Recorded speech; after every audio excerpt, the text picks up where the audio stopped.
Yeah.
I can't hear you, James. You muted.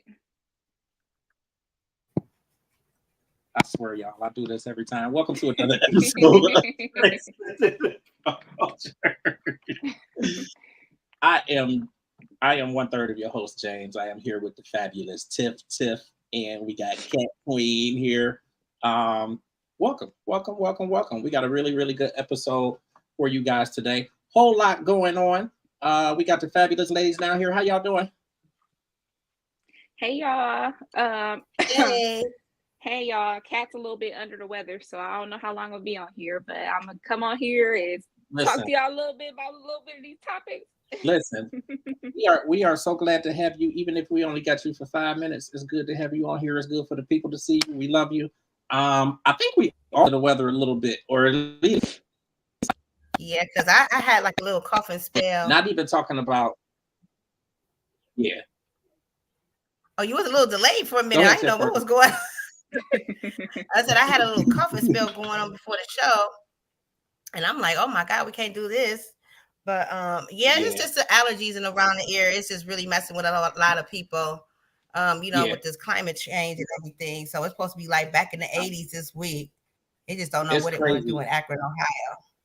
Yeah, it's real crazy. And I have never had allergies until it's maybe been like the last year or two. Like I've been having like seasonal allergies and that type of thing. So like I started buying Zyrtec last week because I was just like, I gotta get something. Like this is horrible. Right. This weather has just been really, really trashy. So my allergies kind of been on overload really for like the last 2-3 weeks. So it's only been maybe the last couple of days that I kind of been cool with that. But then, the accident stuff happened over the weekend. So like my weekend was really, really kind of shot. Goodness. And yesterday was too, but it's all good. Today we have two amazing guests who are going to pop in. We got Rell Myers, who's actually going to come in closer to the end of the show. And then we have Alila Divine. If any of you guys watching us remember, Alila was going to be on a couple weeks back. So we did get her. She's going to be with us for a few moments tonight. And we're going to talk about that new album, the new EP that she has out, Divine Timing. And then we're going to talk to Rell Myers about his new song, Mississippi Mud, which I think, I don't know if both of you had the chance to hear it. I know that Tiff and I were talking about it, and I think it's really amazing, but it'll be cool to talk to him a little bit tonight about that. And that's what we do here. Of course, we're going to have trending topics a little bit. We are going to talk about the BET Awards. I actually think the BET Awards was kind of dope, but and I usually don't watch a whole It's crazy because obviously we've done the BET Awards before, so it's it's cool to go down there. It's cool to be in the atmosphere. I almost feel like it's better when you're there, kind of like the baseball games and stuff like that. Like I think stuff like that is so much better in person. Yeah, like I can't watch baseball, football, basketball on TV at all. So you'll never catch me sitting at home watching the game. But if I go to the game, I'm like on 1,000. Like I'm on 1,000, having a really good time. What's up? What's up? Hashtag? So yeah, like I think with the BET Awards, a lot of times it's hard to really just sit at home and watch it. I think a lot of it depends on who the host is, or the host,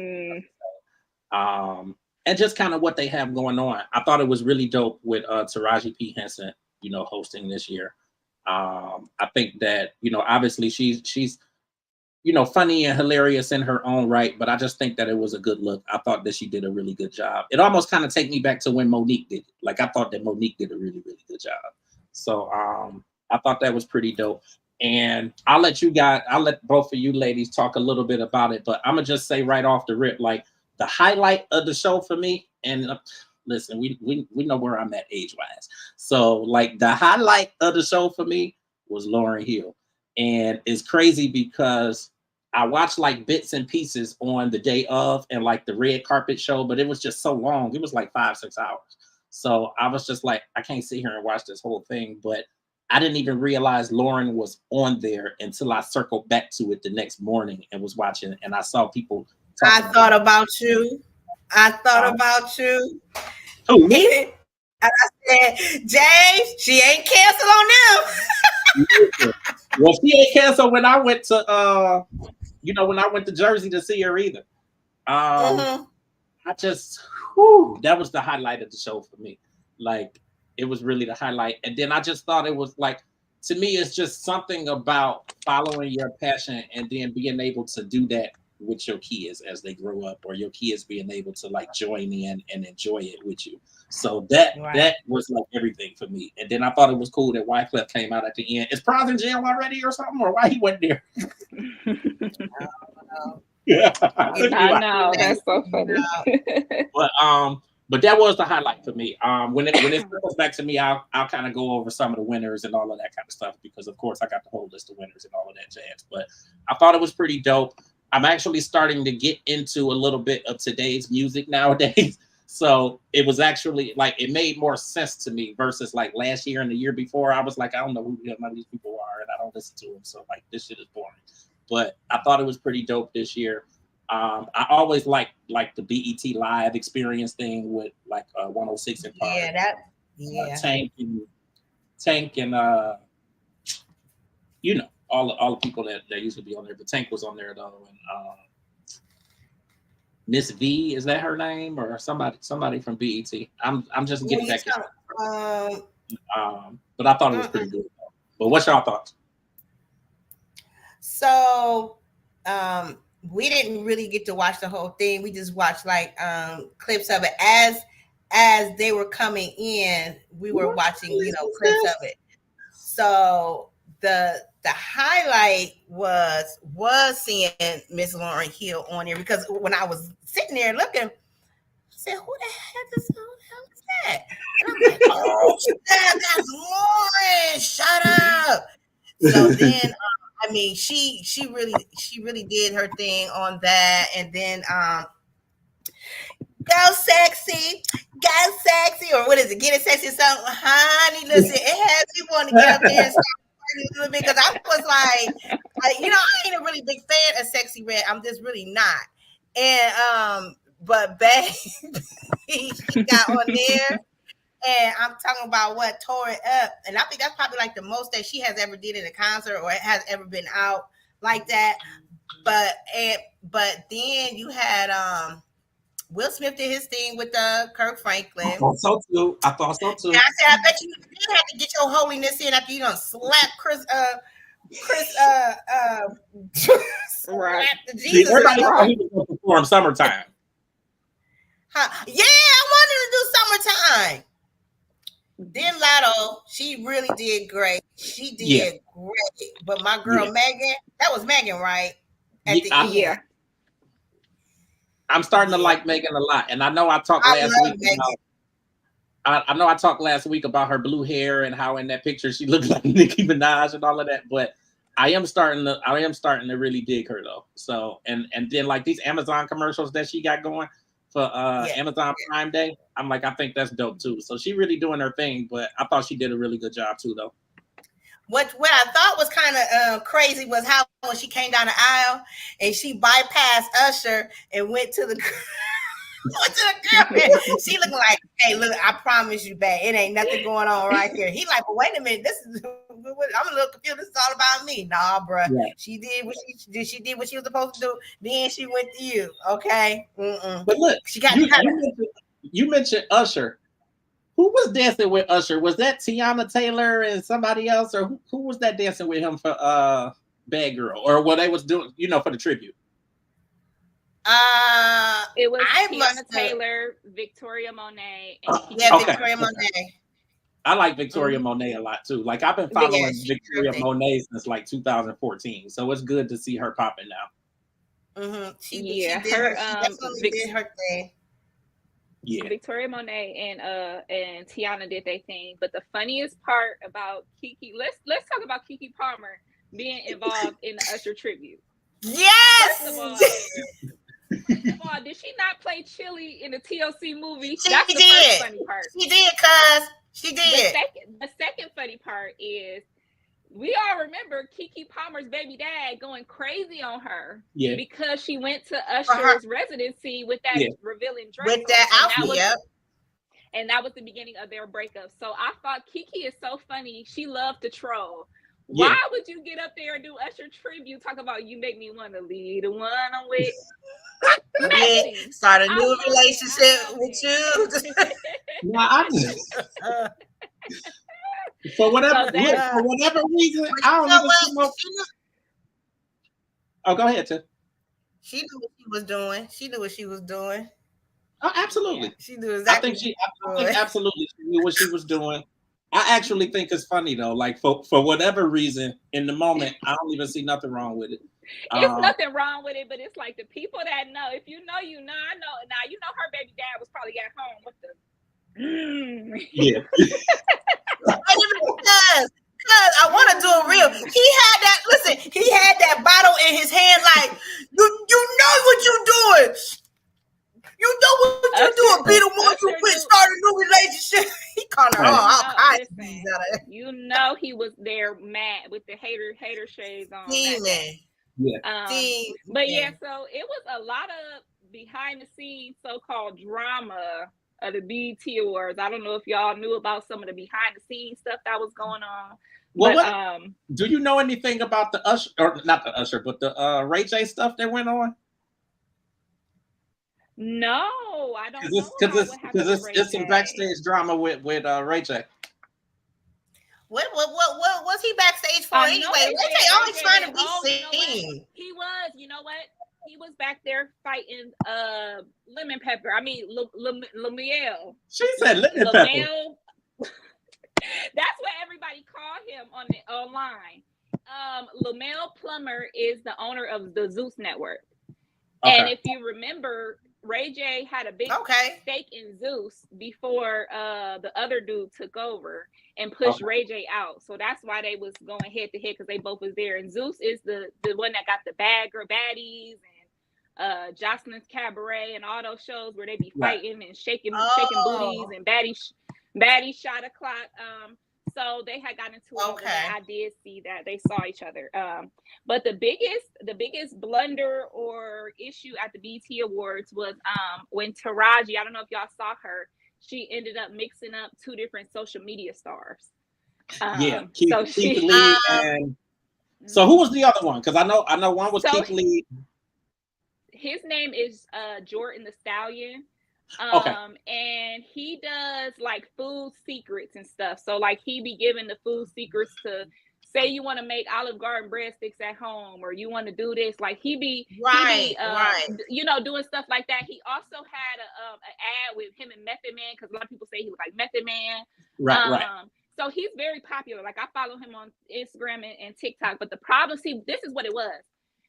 They give these people these skits and stuff to act out, but I don't think Taraji knew exactly who Keith Lee was. Y'all have to realize these celebrities are so busy. When they're shooting movies and events and stuff, they really don't be on social media like that. So I don't think Taraji really knew who Keith Lee was to begin with. So when they showed her to the people she was supposed to be joking with, she mistaked Jordan for Keith Lee. Yeah, I saw that. And then when she tried to get the fix the mix up and just make a joke, she was like, "Oh, well, you're fine too. Call me, baby," and gave him a rose. And gave him a rose, and then he threw the rose on the floor. He threw the rose on the ground because Keith Lee is married. He's married, and she got him mixed up. Yeah, so it was wifey over there, bitch. Get it right. Oh, I'm sorry. Get it right. Get it right. Get it right. And one thing about Keith Lee don't play about his wife. 1 second, yo.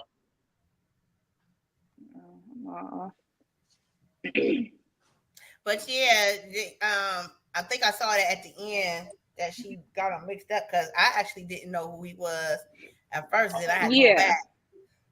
Yeah, because Keith Lee, the one with the dreads, is the one that does food reviews. That's the one that reviews all the food. So that's what she was talking about, because he always says, "Oh, I get it's a 10 out of 10." That's his thing. He always do. So she was joking with him, but she was pointing at the wrong person. And when she realized, I think she just tried to, make a joke out of it and move on. But Keith Lee don't play about his wife. Anybody that know Keith Lee and Ron, his wife's name is Ronnie, he don't play about her. Mm-hmm. So when she made that joke, he thought it was disrespect, and he also posted and said, saying our names is going to be in rooms, and everybody's going to know who we are and this and that, but it's like, Taraji don't know you, bro. It's okay. Like, she made a mistake, and a lot of people came to her defense, like even Little Scrappy, one of the people I thought he would not be the one that could do it, but he said, come on, bro, mistakes happen. These award shows are a little weird because we got to do these. You're reading off a teleprompter. Yes, there's a lot going on. Yeah. So they should have maybe prepare her and show her pictures. Like, okay, this is the person you're supposed to be talking to. But award show, like I said, I have problems with talking on teleprompters and reading and looking, and that's hard for anybody. So Taraji professional, but dang, she ain't gonna be 100% all the time. Give her a little grace. Right. I think she did good. Right. I think she's a good host. She's able to keep things fun and entertaining, but I do miss Monique hosting. I wish we could get us an old no. Remember when Monique did that? Yeah, because Monique, I had went back on there a couple of times to even watch that performance, because, honey, she done dropped all that weight, and I bet you if she do a redo over, honey, she probably be doing flips right now if she get back on there. I mean, it's like I love Taraji. That's my girl. She's a phenomenal actor and everything. I wish that it's kind of like Monique would do it again. Like when she came and she did the Beyonce. That's what I just said. That's what we was just talking about. Yeah. She just coming to another one. She did it better than Beyonce, in my opinion. Damn, she was going. Like, I'll never forget. I can remember that performance and everybody falling out. Like, that's what I kind of miss. Those big moments. You know? I feel like after she was done, a lot of those. So, after she was done, she was out of breath. Sorry to cut you off, Tip. Just so you two know, and then everybody obviously listening knows, we're going to have Alila actually in a couple minutes, and she's going to talk a little bit of this BET Award stuff with us, so she's getting ready to pop on. Okay, cool. Okay, so go ahead, Tiff. I didn't even cut you off. Oh, no, I was just saying, like, we need, she's been on there, 3 times now, Taraji? Yeah. So, the first time she was down there, she was, Terrence, they did, they was doing my favorite show, and I wish they would bring that back. What's that? With the music, the show that was coming on nightly. Help me out, y'all. No, the show, their sitcom, their show that was coming on every week. Who's sitcom? With her, she was cooking. Oh, you talking about I know what you're talking about. You're talking about she was Cookie, he was Lucius. Right. God, y'all got Empire. I keep saying Empire. Empire, thank you. That was around the time they was coming out with the Empire. They was coming out with Empire, and I really, really they shut that down.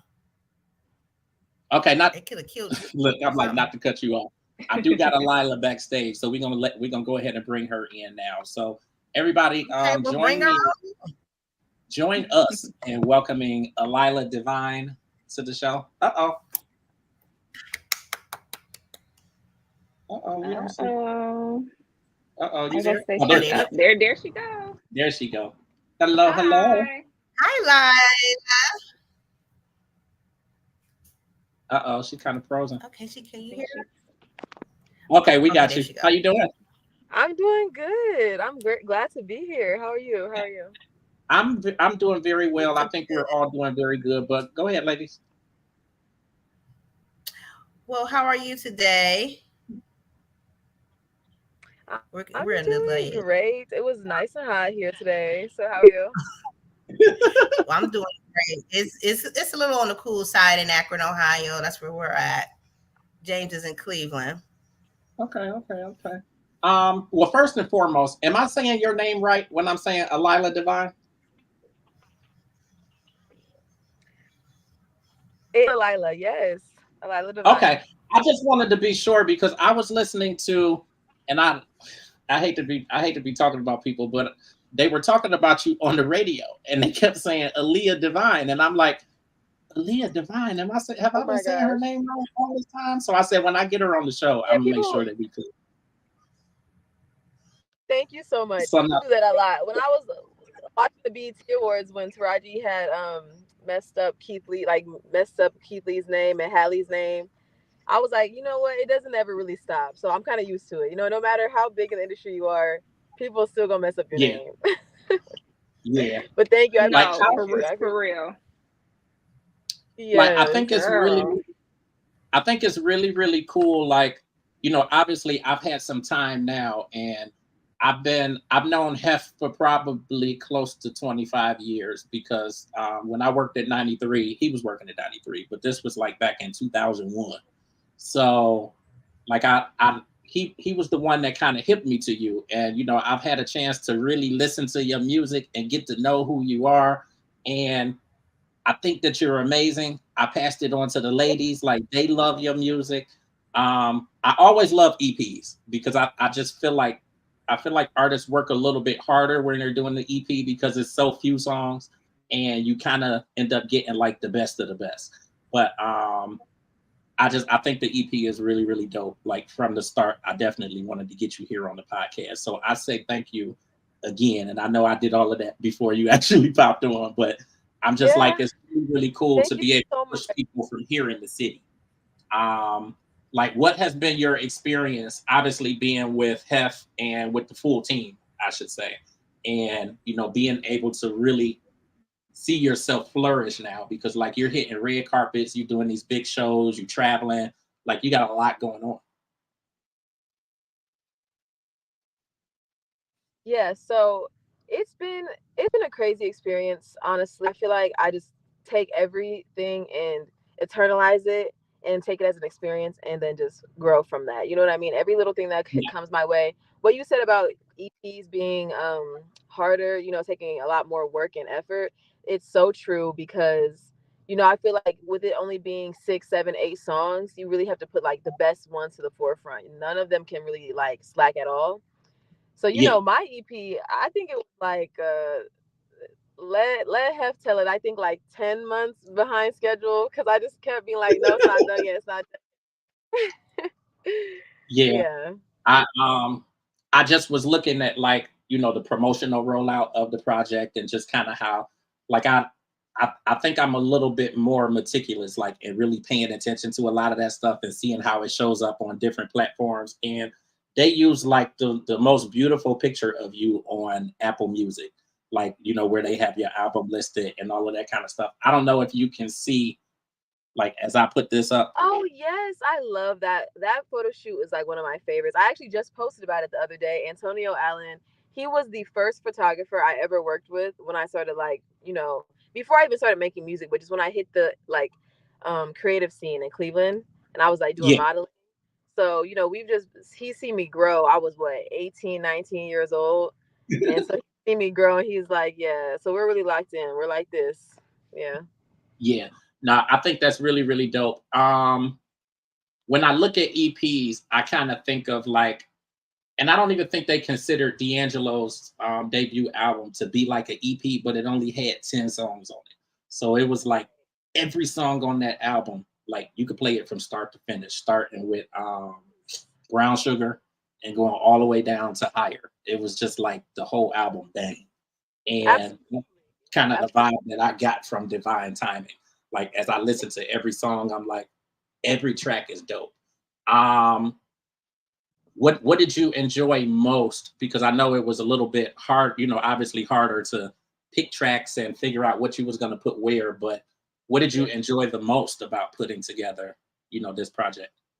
Honestly, I've learned to just enjoy the process. So I think the like end part of it, like finding like once I figured out okay, the name and I shot the photos for the cover, everything, figuring out all the songs, I think that was like wrapping it up and being like, okay, uploading it. That was probably my favorite part. Like getting it out there. But I do love being in the studio. I love like process I have for writing songs. I do everything from personal experience. So I think that's why it really took me like that much longer to get it out because, I'm writing about things that are like happening in real time, not just like, kind of, people can just be songwriting machines and just like write whatever, any scenario that they think of, but I'm not like that. So yeah, I would just say I just enjoyed the whole process, but definitely like being in the studio and when it was finished, it was like a weight lifted off my shoulders. I could finally share my work with the world.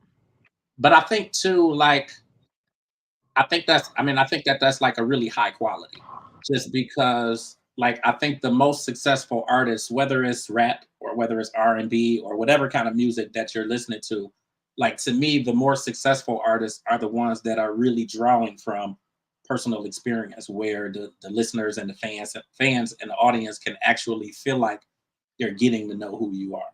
Like to me, that's what makes the artist more successful and makes them do well. Like I see you nodding, Tiffany. I don't know if you agree or what's your thought? Well, I'm actually just sitting here, just listening and everything. I had read up on your bio. Like last week. We thought we was gonna have you on, but I'm just like literally looking, and I'm like, you're very beautiful. And I mean, are you in your 20s? Yes, I'm 21. Oh God. I feel like your mom now. Yeah, so I'm sitting here listening to you and James talk, and I mean it's an incredibly big deal that you were even coming out at that young of an age, because at the BET, because James said we were gonna talk about the BET, so I was looking at T.I. and Tiny's little girl and how she's starting off, your skin complexion and all that, because I was reading up on that as well.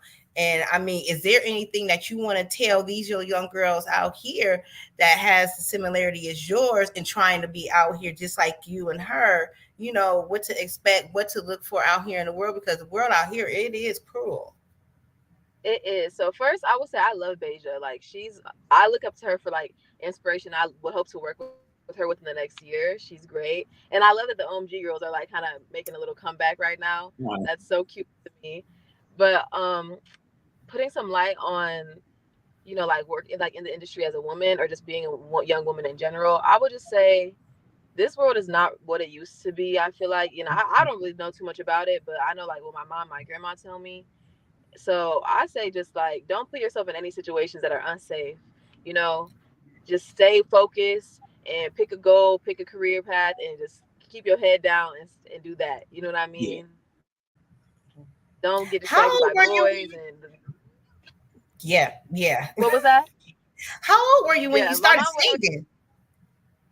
I've been singing since I was in like, church. I was in the all choirs, and then I started taking it seriously in like 9th grade, like high school. I was in like 4 different choirs here. So yeah. But going back, my mom would always tell me, she would say, books before boys because boys bring babies. That's what she said, the 7 B's. So I would say to all the young girls. See, and it works. I always think, I'm like, okay, that's true. Yeah. But now that's, oh no, go ahead, Tiff. I'm sorry. I think that is very awesome. I think a lot of the youth girls out here that is trying to come where you are, they need to listen to that, you know, books before boys, because boys bring you babies. Yeah. I mean, but even with that, even if you become pregnant, I just really feel like, you know, it's still strive for your goal. If you're a singer, if you want to be a singer, that baby shouldn't have to stop you. You know what I'm saying? Right. And which it hasn't, you know, which it hasn't and never haven't. Some of the artists out here. Yeah, so I feel like if you're faced with any adversity too, just keep striving, because I always think that on the other side of adversity is growth. Absolutely. So out of any adversity stronger than you went into it. So, you know, I accept adversity with open arms. Like, okay, this is a challenge that I'm gonna come out stronger. So that's very true. Right. So is your album more like R&B-ish, like mixed in between like a R&B, kind of like a hip hop feel rap, or is it just straight R&B? So I definitely am a definitely multifaceted artist. So I feel like I'm like R&B, but then I have pop tunes in there with hip hop. Okay. And then, you know, my record, You and Me, definitely has like some Afro beats, like island vibes on there. So I really feel like I can do anything. I don't want to limit myself to anything, because I listen to a lot of different music. I could do underground. I can do anything if I want to. You know what I mean? Yeah. But on the EP, definitely R&B based with pop vibes and hip hop vibes. Okay, great. Yeah. Oh, and here comes good cousin. Having technical difficulties. Right. Go ahead, you can jump in, Kat. Just a little. But yeah, no, Alila, girl, I like your song, honey. I had put that on my little reel. I'm like, ooh, this a little sexy, honey. Talking about we gonna get away. It was giving me like island vibes or something like that. Like perfect song for the summer. So what do you be thinking about when you're writing your songs? What do you want us to hear? What do you want us to feel when connecting to your music? So I was mentioning how like I write everything from personal experience. So I think I really just want emotions to come through, like the love in it. I think right now in the music industry, we don't have, especially in the Black community with like hip hop and R&B, there's not a lot of love in the spaces. You know what I mean? Like people aren't really pushing that. You know, it's a lot of different things being pushed. So I want people to feel like, you know, if you are a lover girl, you are somebody who's full of love and want to spread that, you have a place to relate to my music. You know what I mean? Definitely want to hear, you know, more sensual vibes, like something that I probably wouldn't put on for my granny, but like that. You know, like it's a lot of cool little sensual song. If you with your boo, taking up, laid up, you know. Right. No, absolutely. Because I'm exactly I'm a real lover. I say that like my EP is that. A true lover girl. Okay. Yes. Because I'm like, can we get away? I'm like, oh, okay. Wait a minute. Let me get the dance and do a little, make a little TikTok. I know that's right, girl. Something. Listen, I'm telling you, because I am. I'm not lying. In that song, yes. I am a girl's girl. I love ASAP, girls. Like, I love girly music. I love sensual, cute, lovey-dovey, like let me be a woman, let me vibe type of thing. Like, and I kind of get that from your music. So I can see big things in your future, definitely, because I'm very picky about my music. And I'm like, if I like this, Thank you. I want to have high vibrational music, and I want people to feel like they're not like getting their ears poisoned from listening to my stuff. You know what I mean? So thank you so much. I really appreciate that. Thank you. Absolutely. So like what is up next for you? Like obviously you're still out because this project has only been out for maybe a month or so. Like, what is next in terms of, like, are you doing shows or what's happening? So I'm actually currently, I have a couple tour dates coming up. So I had announced my tour. A couple of the dates had got like rescheduled. So I have a couple coming up next week. So like July 12th, I'll be in Detroit, and then July 13th, I'm opening up for Lizen, who is like, yes, I love Lizen so much. She's an R&B artist based out of Akron. Yes. Yeah. So I'll be opening up for her in Cleveland. I'm very excited for that. Yes, I'm very excited. So yeah, so that's hopefully this year. The show where you're opening up for her, where is that at? Is it in Akron or? It's in Cleveland. Okay. Yeah. You said the 13th? Yep, July 13th. I think I may come out. Yes, please. I would love to see you there. I think I may come out because I think that's really, really dope. Yes. I like to see our artists working together and like rising together. And listen, I've been loving this industry shit my whole life. So like I have followed music and I've wanted to do media, and I've been doing media for probably almost 25 years, like since I worked at 93. And again, that was like 2001. So like I love being able to see our artists. And obviously we've had the Gerald Leverts and Eddie Leverts and OJs. I mean, obviously they're from Canton, but still a big part of the Cleveland culture as well. And then you got Bone, and you got so many different artists that come from here. But it's good to be able to see people like from today who are actually rising and then working with artists and coming up. Like it's really, really, really cool. So like it's dope having you on the podcast. Hopefully I believe so too. Like especially. Oh, go ahead. I'm sorry. I was gonna say, especially. No, you're okay. I was gonna say, especially because like a lot of people I am around are from Cleveland, So a lot of people I had seen coming up were from Akron, the city I'm from, were rappers. So to see Lizen, I remember I tapped into her, and she was just on the rise. Like probably had, 7,000 followers on Instagram. To see her like go off so quickly is so inspiring, and it's well deserved. So I like am rooting for her sidelines, because I'm like, yes, like you putting our city on, and I'm right there behind you. So yeah, very, very grateful. No, I think that's really, really amazing. Your show in Cleveland, where is it at?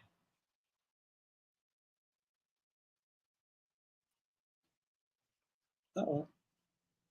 I have to check. Okay, and I could do some digging and find out too. I'll send you the flyer after. Yeah, I definitely will come out though. Today. Yeah, I think that's really, really dope.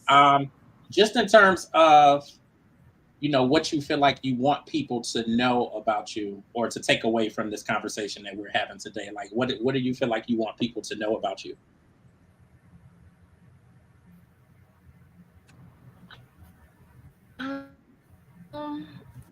I just really want people to see how hard I work. Like when it comes to, I've been perspective for the past 2 years.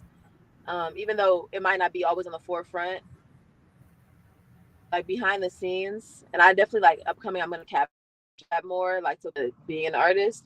But I just want people to know how hard I work and how much I love my supporters. Like on this scale right now, it's hard to get support until like, I really blow up, and if they like my music genuinely. But the people that support me right now while I'm in this stage, I love them so much, like from the bottom of my heart, because it's like true love and support. Absolutely. Well, I think that's one of the things with not just Transcending the Culture, but with every platform that I have, and the entire network, like is the goal is to like be genuine supporters and really follow you and pay attention to what you have out here, and again really be a genuine supporter from the start and kind of build that relationship.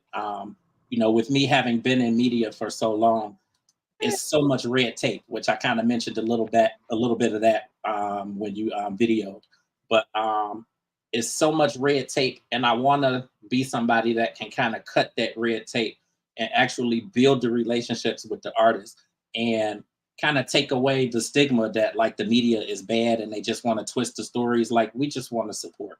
and show that we love music and that we love what you put out. So that's why it's like so special and so important that you be on the podcast. So like when I say thank you, like that is genuinely from the heart. And I know these ladies feel the same way. And, you know, hopefully we can get you back on here again.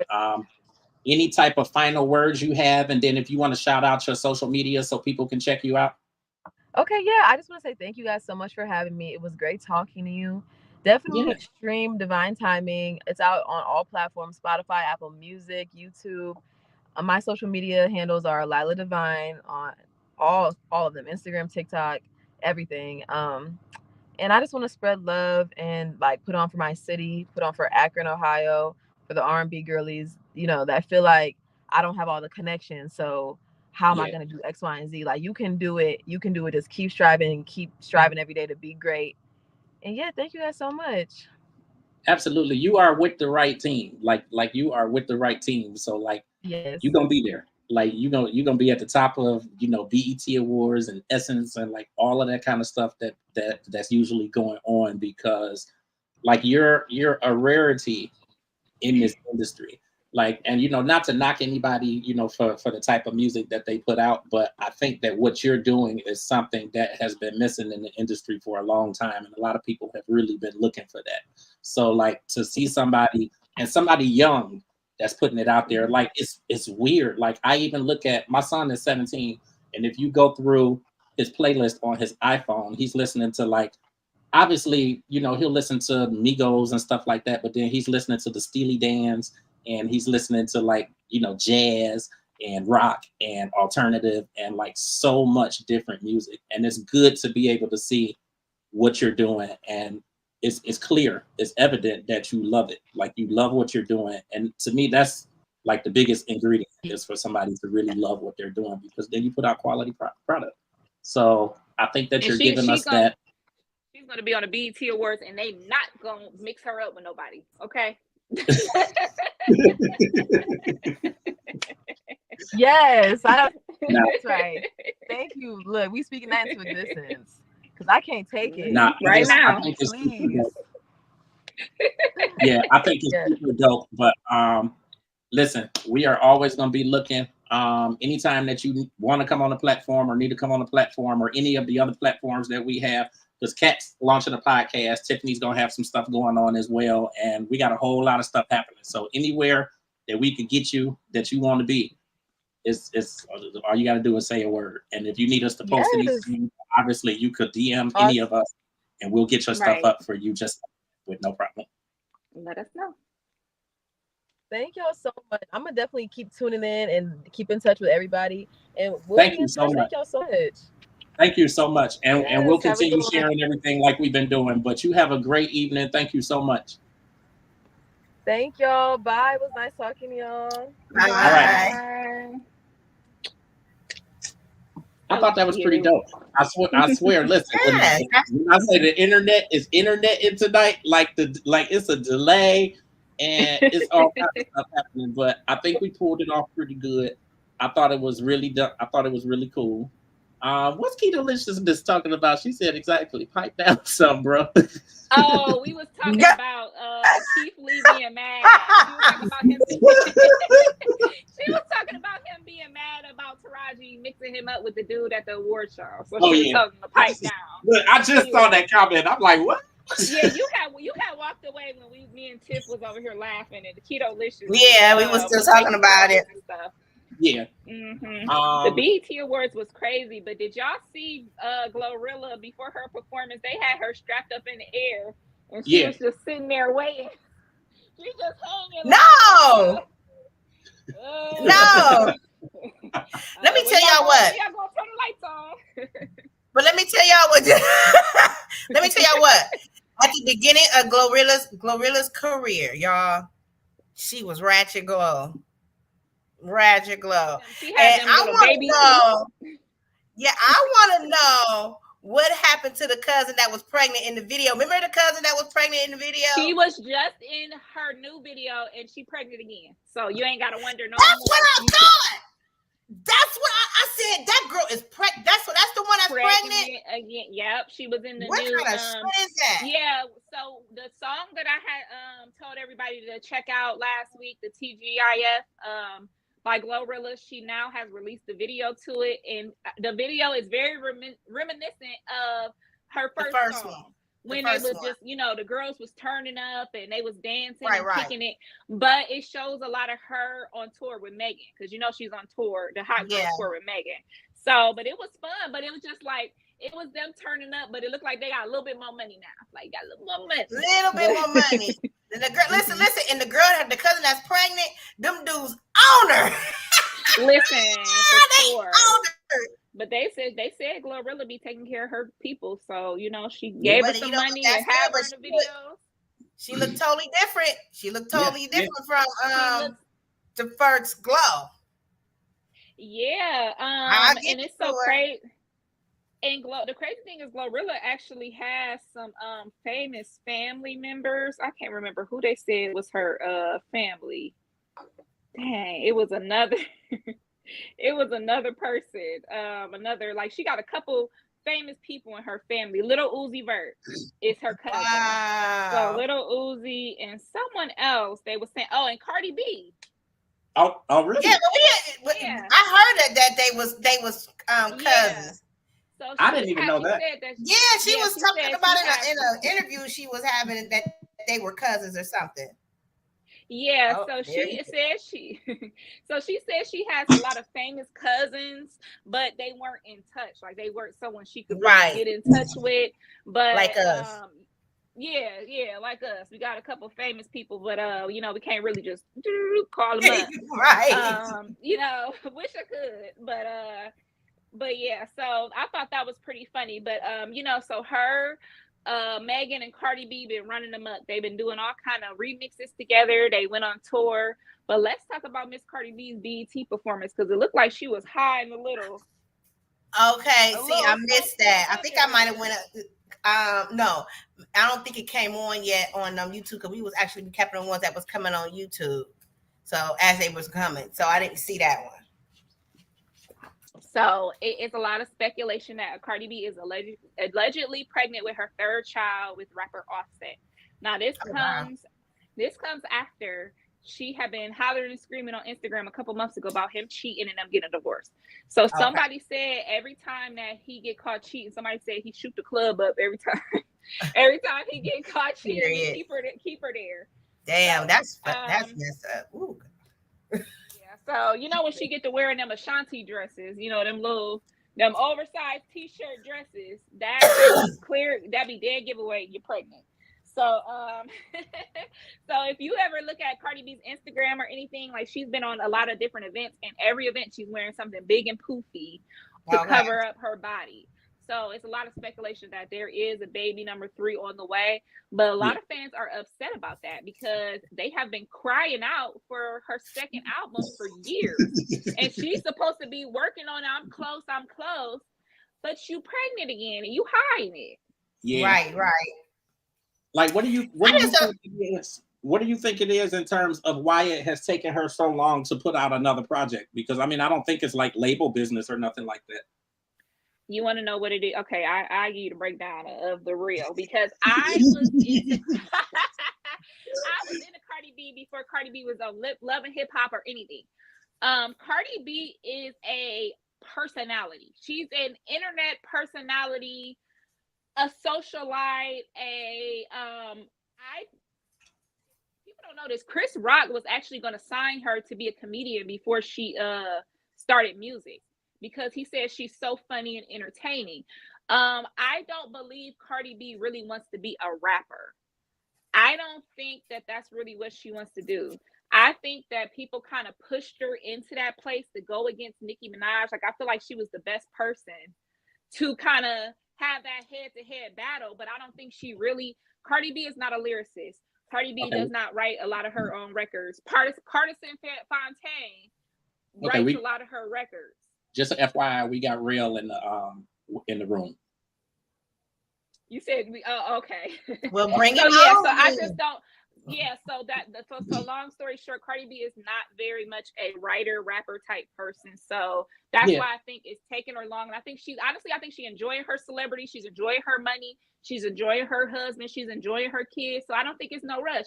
Hell, Rihanna, we've been begging for Rihanna's album, and all she got for us is another baby, another product. So yeah, Rihanna need to come with it, because that's my girl. I like how diplomatic you was with that explanation, because I had a whole nother explanation. But I did too, because I ain't even go front. Listen, hand clap for you. I did too. I would have never thought that. I ain't even gonna lie. I had a whole nother response.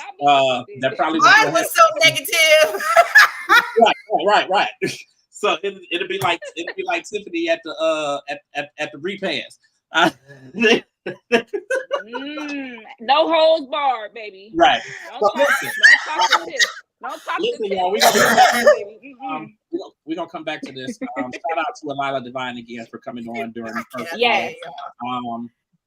As you guys know, we had two amazing guests tonight. So our second guest is actually, I'm gonna call it the green room. So our second guest is actually in the green room right now. Really, really dope guy. I'll say we all had a chance to hear his new single, Mississippi Mud. And man, it was so much, like there's so much in my mind when I listened to that song. So I thought it was really, really dope to try to get him here on the platform. Really, really glad that we caught up with him now, because listen, this dude is finna blow. Like, he's really, really finna blow. And once he blow, if you ain't got to him yet, you probably ain't gonna be able to get to him. So I'm like, we kind of still the little boys out here. So, the cool thing is that we got to him. If you guys can join us, help us to welcome Rell Myers to the platform. What's going on? How you doing? Doing great. Little Pumpkin with you. Hi, Pumpkin. We really, really, really appreciate you coming onto the platform. I get a lot of emails and stuff with new music and that sort of thing. And your team sent your music over to me over the weekend. And like the moment I clicked it, it was like, wow, this is dope. Like, it really, really takes me back to kind of like the days of when David Banner started popping, and just really a lot of different artists from the South. I think it's dope, man. Like, I think it's dope. And the cool thing is that's like the consensus. Like, everybody here has heard that track and they're like, wow, like this is like hot. First and foremost, introduce yourself to everybody, let them know who you are, and then we'll start talking about that single out there and what else is going on. What's up, everybody? I'm Rell Myers. I'm in the Tennessee area right now. I'm basically from Mississippi. I'm from Shaw, Mississippi. My last name's Shaw, but it's no connection. Okay. This is my daughter, Ruby. Hello. And she's on the track. Yeah, Mississippi Mud. They did it one time. Mississippi Mud. That's her. You the one saying that. Love it. Nah, yeah. I think that's really, really dope. Again, it's really, I've been doing this media thing for so long, and one of the things that I have really learned is that, like, when artists are like fresh and they new and like they just starting to pop, it's cool to catch up with them right then, because then once they get to like the huge status, it's hard to get to them. So like I really, really, and I'll say that for all of us, like, we really appreciate you coming on the platform. It's good to be able to bring people on who are inspiring and elevating the culture and really just taking it to another level.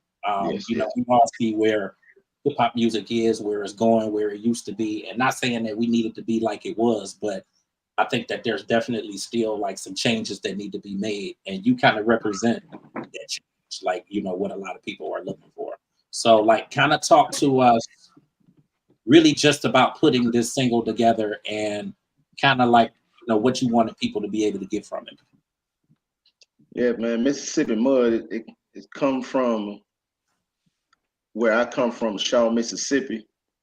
It's rough down there, man. It's like hardly no jobs, no grocery stores, one traffic light. We just got that like a couple years ago. Wow. And it's like there's no income down there, and and people feel like that they had to leave to create a better way of living. Yeah. So that's why I created the Mississippi Mud. You know, like it's mud, it's thick. Like people feel like it's so thick that they can't get out of it, but you can get out of it. It's a way. It's always a way to get out of anything. You put God first, man, and everything else after that. So I think it's dope. It's even doper now because of the meaning behind it, and obviously what it parallels to. Like, would you say that all of your music is kind of like that, where it kind of has like not necessarily like a hidden meaning, but basically there's some story behind it? There's some story behind it. Yeah, man. I create some gospel rap, happy music, feel good music. Like non-cursing. I got her going with me now. She got her own. We have another song called "Evil in This World," where she has her own verse. Okay. And man, she picked it up in like 2 days, like knew it, like without reading it. So yeah, it's coming. What is that? You said this is your daughter, right? Yes, Ruby. What is that like? What is the feeling behind that, like working with your daughter on music?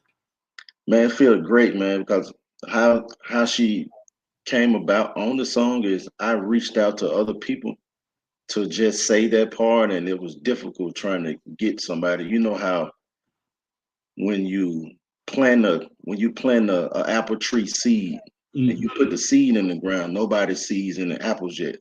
So you got to have somebody to want to water the seed or make sure the seed gets some sunlight, or just to do a little something to make the tree grow. But some people, man, they don't want to do that. So I couldn't get anybody to just say that part, and I said, well, I'm gonna put my daughter on. We're gonna go to the studio. I'm gonna see how she sounds. Never heard of, like, we never even practiced it. So we just went there and bam, Mississippi Mud. Boom. You on there. We're gonna roll with this. I think the biggest thing that sticks out to me is, like, I'm quite sure that she's picking up on a whole lot of like this business now because of what she's doing. And while she may not really understand it yet, like, her name is cemented in this for life now. Like, there's whether that's residual or whether that's just the respect, or like she's been doing this now, and she can proudly say that she's been doing it from a young age. I think that's awesome. And I always ask people, like, kind of what the feeling is behind it, because like my son, he's 17, so he'll be 18 pretty soon. But it's cool, just like when I'm out doing media and stuff, and he can come with me, and then obviously he likes a lot of the artists and knows who I'm covering, and he's listening to these people, and it's just cool to kind of see your kids in that element that that you love and that's your passion and whatnot. So I think that's kudos to you, because then it keeps the kids out of trouble too, because they want to start aspiring to do bigger things. So like I think that's really, really dope. I'll open it up to you and Tiff Cat. Yeah, I think that's so beautiful that you work with your daughter. My daughter also loves music. So is that something that you guys connect with?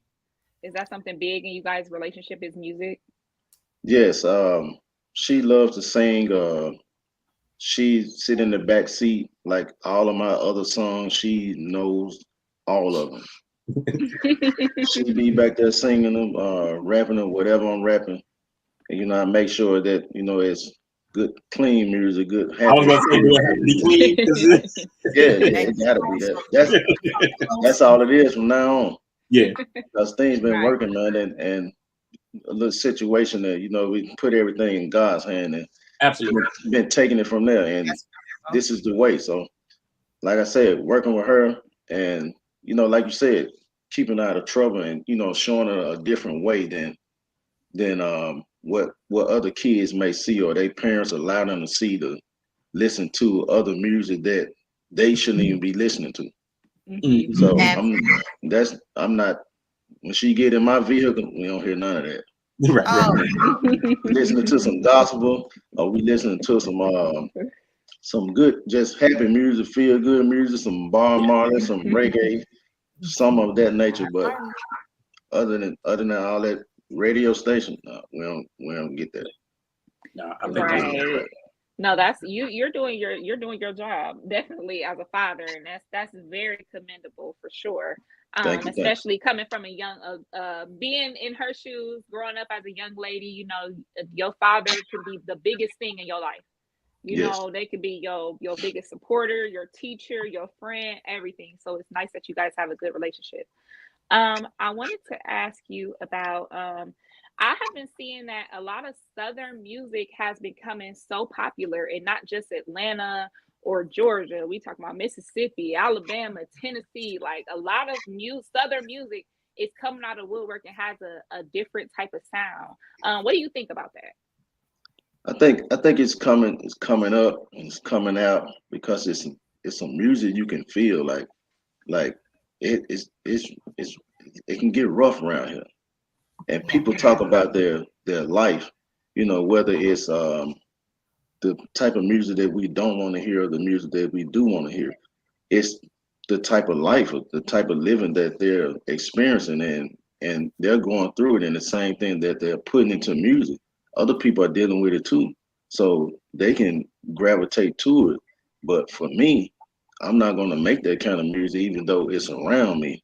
It's a possibility for a change, and we don't have to make this kind of music just because it's likable or it pays or you get paid quicker behind it, making this type of music versus making this type of music. So I think, man, it's this music in the South, man. It's like what Andre said, the South got something to say. I've got something to say. Listen, you're right about that. I think that for a while people were interested in party music or like music that's showing off or look what I got or look, you know, I'm doing this, I'm doing that. And I think that everybody is kind of going through something in life. So I think we're looking for something with a little more substance. And yes. I definitely could hear that in your music. So I definitely see great things for you. Y'all look out for it's a guy coming behind me too. His name Millennial. Okay.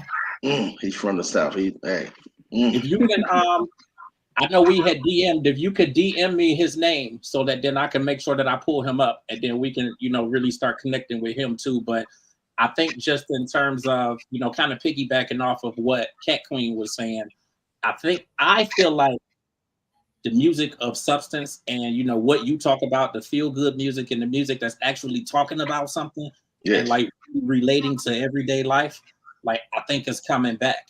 And, you know, again, I go back to, the David Banners, and I was trying to think of the Nappy Roots before, and the name had kind of escaped me for a minute, so I said I would wait for a minute. But I just think that kind of like around that time, so that was probably like 2003, 2004, like it was really starting to lean into more like definitely the Southern hip hop, but you had a lot more people who were really talking about something, whether it was Goody Mob or whether it was Outkast or Field Mob. Yeah, Field Mob, and like so many different people, and you've lost a lot of that now. But I do feel like with kind of the way of the world right now and all of the stuff that's going on, and even if you want to talk about like the political climate and whatnot, I think that a lot of artists now are getting more into that mode where they're really talking about something and where they're really relating it to their lives. And I think that makes music all the better. So like that's another thing that we really appreciate about, you know, definitely this song about Mississippi Mud, but then, you know, other music that you have coming out too. I think it's really dope. Yes. We're doing the Big Crit too, man. I can't forget about it. Yeah. And I knew about Big Crit. Really? My cousin, Fantasia's my cousin, so he was on one of her projects. And I think at that point I kind of really started getting into him a little bit more. But yeah, he's definitely a good one too, though. Yeah. Well, I wanted to ask Miss Ruby over here, seeing that she is a part of you, because you're not just sitting next to your dad just to look cute. So,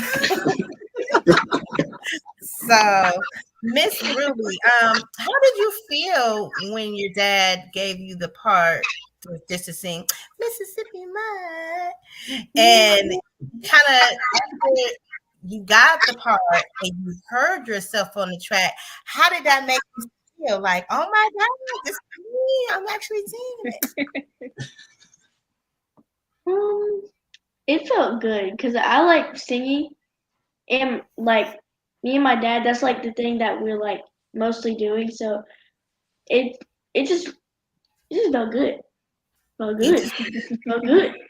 Well, I'm gonna tell you, I was looking at your video, sir, yesterday, and I was like, wow, this is I'm not really into rap like that, but I'm starting to kind of like be into it because the family podcast and everything.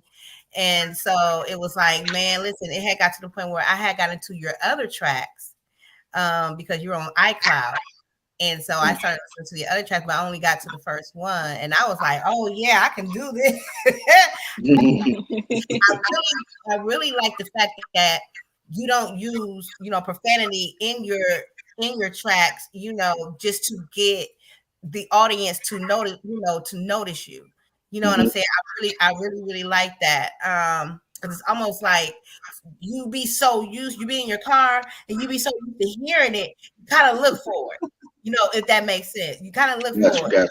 Yeah. But I'll tell you what, I listened to yours and the beat was so raw, I really didn't look for it. You know what I'm saying? Because the lyrics were there, the beat was there, the sound was there. And now you said I was like, wow, you know what? You right, because I didn't hear anything. Yeah. You know what I'm saying? And I'm glad, as a father, and you are showing a really good example to your daughter about that. And another thing, I was actually paying attention to the video of Mississippi Mud. You incorporated a lot of important people in it, like BB King. Age grew up on artists like that. BB King, Jerry Rice, who is a famous football player, Ku Klux Klan. Now, I know as a parent, you taught her about the Ku Klux Klan, and by you being in the big city, the big state of it, like, were you ever brought up, witnessing anything, with the Ku Klux Klan, because us up here, we see it on TV. All I do is see it on the TV. But my grandmother, their aunt, is from the South, and I heard it. Well, I haven't witnessed like any white sheets or anything like of that nature. But there were stories of where they held meetings at in my city. And they go in the basement of the church, and that's where they have meetings at. And I live in a real small town, like to my very small. Like I was saying earlier, like we had no grocery store, one traffic light, and they used to meet like in this church in the basement. And another thing that we just did, the place where Emmett Till got killed at, is still up. The barn, the actual barn that they killed him in, is still up. Wow. We just went there. Me and her, we went back there. It was eerie. Like the fastest probably goes like 30 miles per hour. So Someone still lives there too. You just imagine like the ride that he was taking, like you can actually feel it. Yeah. And when you actually get you on those back roads, it's a long way back. And you actually see this barn and you just know that he was in there. And then the place where they found the body at, you still can view that. I don't know if y'all seen it, but they had shot the sign up. It's called a Riverside sign. Yeah, I saw that. But they replaced it though, so the courthouse still up that they had held the trial in. Yeah. So yeah, man, I'm getting worked up. Thinking about I'm so sorry. No, you're good. I'm big on history. And back then growing up, I wasn't mature by far. But it's like as I get older, I'm just gonna put it out there. But as I get older, I look at things in a whole nother light when it just comes to the history of it all, what Juneteenth means to all of us. Yeah. That right there. And I can't only imagine. That's really big. And that's huge. you inspired your rap to be about right there, and that's why you incorporated the Ku Klux Klan, you know, and everything about that in Mississippi, period. You know, just and that mud period. Right, and a lot of people do not see it because the only thing they be focusing on is the negative in the raps and with the cussing and all that. You know what I'm saying? When you look at that video, and I looked at the video, I was just in awe. Like, you know what? Wow, how you live and how it was brought up, all of it. A lot of times rappers just use curse words because they ain't got nothing else to say. Right. That's what they replace. Now, if you don't use curse words, then it makes you got to come on with it. Yes. You gotta have something to say. You gotta make that song. You gotta make it a song. You ain't just get on there and saying the cuss word and just absolutely. I ain't got nothing to say right here. Absolutely. Don't start cursing. Yeah, absolutely. I've always found, and you know, regardless of what you're talking about, I always found it, you know, to be a lot more creative when you didn't have to use curse words. And I mean, I even take that back to now I'm from Cleveland, so I'm in Cleveland, Ohio, and then these two ladies, they're in Akron, Ohio. But you know, from Cleveland, we got Bone Thugs, and you know, like in the very beginning, I mean, obviously there was their music that was, you know, explicit and had the curse words and whatnot.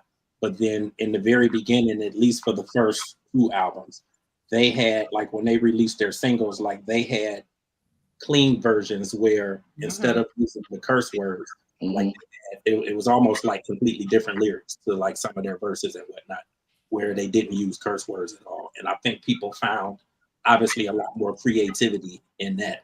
And then it made it so it could really expand their audience and their fan base for the kids who can't listen to explicit music and whatnot. I always thought that was pretty dope. And I just love the fact that, you know, and really just piggyback into what you and I had, you know, was really saying before, is just music with a message. Like, I can remember growing up, and I was never, and not even to shirk any of the groups like the NWAs and the Ice Cubes and all of that kind of stuff. But the reality is, that me growing up, I really didn't listen to a lot of that. Like, I listened to more of the conscious rappers and the Salt and Peppers and you know, the Public Enemies, and like I listened to the people that actually had a message. And then, you know, even outside of rap, like I was heavily into R&B. So I get exactly what you're saying, but the whole music with a message, like I think it's amazing. Like, I love the way that, you know, Mississippi Mud really relates back to, you know, where you come and how it relates. Like, I think that's really, really dope. And I can't imagine that anybody who knows that story is going to think anything negative of it. Like, I think that's really, really dope. Yeah, man, it got to be music you can feel, man. Like, absolutely, like feel good music. Like absolutely. Music. I think music is like, people don't understand the healing power that music has. Sometimes I get it wholeheartedly. Sometimes it's just like, even the track. Sometimes, like, they have, people don't understand vibration that certain music carry. Like, you have low vibration music, like the trash that, you know, that we call it, but majority probably say, "Oh yeah, this bumpy." No, man, that's low vibration music. You get you some reggae. What you gonna do? You're gonna relax. You're gonna sit back and put on some Marvin Gaye or some Teddy P. You're gonna relax. You got that good vibration. So that's the kind of music that we need, man. We need some more medical music. Absolutely. And it's interesting. You've mentioned reggae a couple times, and it's weird because I've never been a fan of reggae, and now it's like, you know, the last year or two, like I've started really getting heavily even into like the older stuff, like going back to the Shabba Ranks and the other people that were out through all these years, and I was just skipping past it, like, nah, I don't want to hear that. And now listening to it, like, even Bob Marley, like, it's a lot of message in music. That's the closest you're gonna get with me is Bob Marley. Like, you know, watching this BET Awards thing, watching BET Awards the other day, like, it was really dope. Like, you know, Lauren came out, and then her son is doing music now, and obviously all her people are Marleys. So, like, I just thought that was really, really dope, and I can get into a lot of reggae now. You know, she got a song with Bob Marley. Yeah, Yeah, absolutely. Are you talking about the Turn Your Lights Down Low, or are you talking about something else? Yeah, that's it. When I tell you I have followed Lauren since the very beginning, so like I know. But yeah, I can really get into a lot of it now. And she's got a lot of music like where she's, obviously sampled them and then sang with it, So I think it's pretty dope though. Yeah. So Ruby, where do you see yourself in the future? Since now you this big star now, with so do you see yourself on any of your father's other track songs? Because I haven't listened to all of them yet. So yeah, she already has she's on four songs. okay, well I'm definitely gonna have to listen to them, but They're definitely gonna like, to them. they're like they're fresh. Like we just started this year, like recording.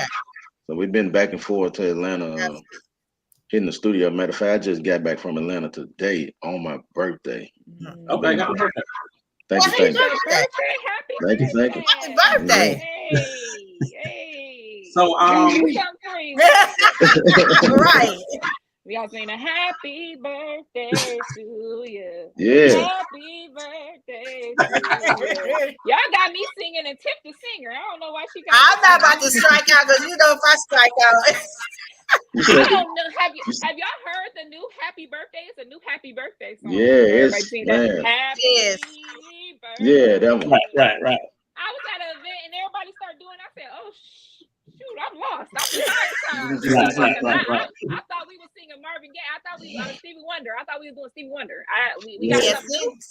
Stevie is out of there. Yeah, when they said let's do the new one, then you waiting to sing the Stevie Wonder, but they like, no, not that. I know this one. Well, they got a gospel one.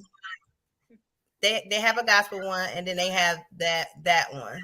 So yeah, my mom she usually sings the gospel one, and I'm the background singer for that one.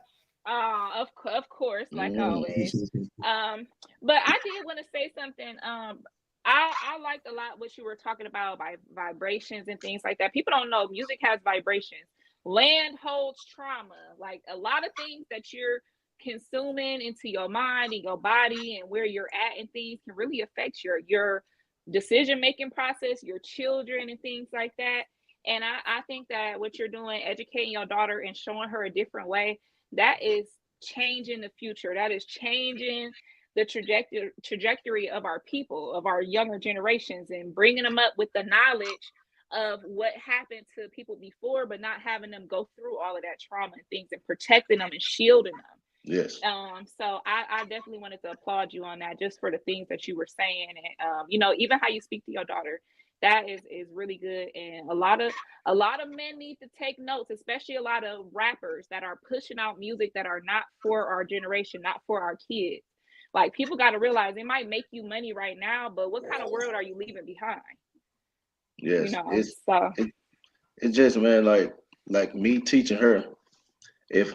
Hold on, this thing is, you better get out of my way because I can't see anything. Hold on, there we go.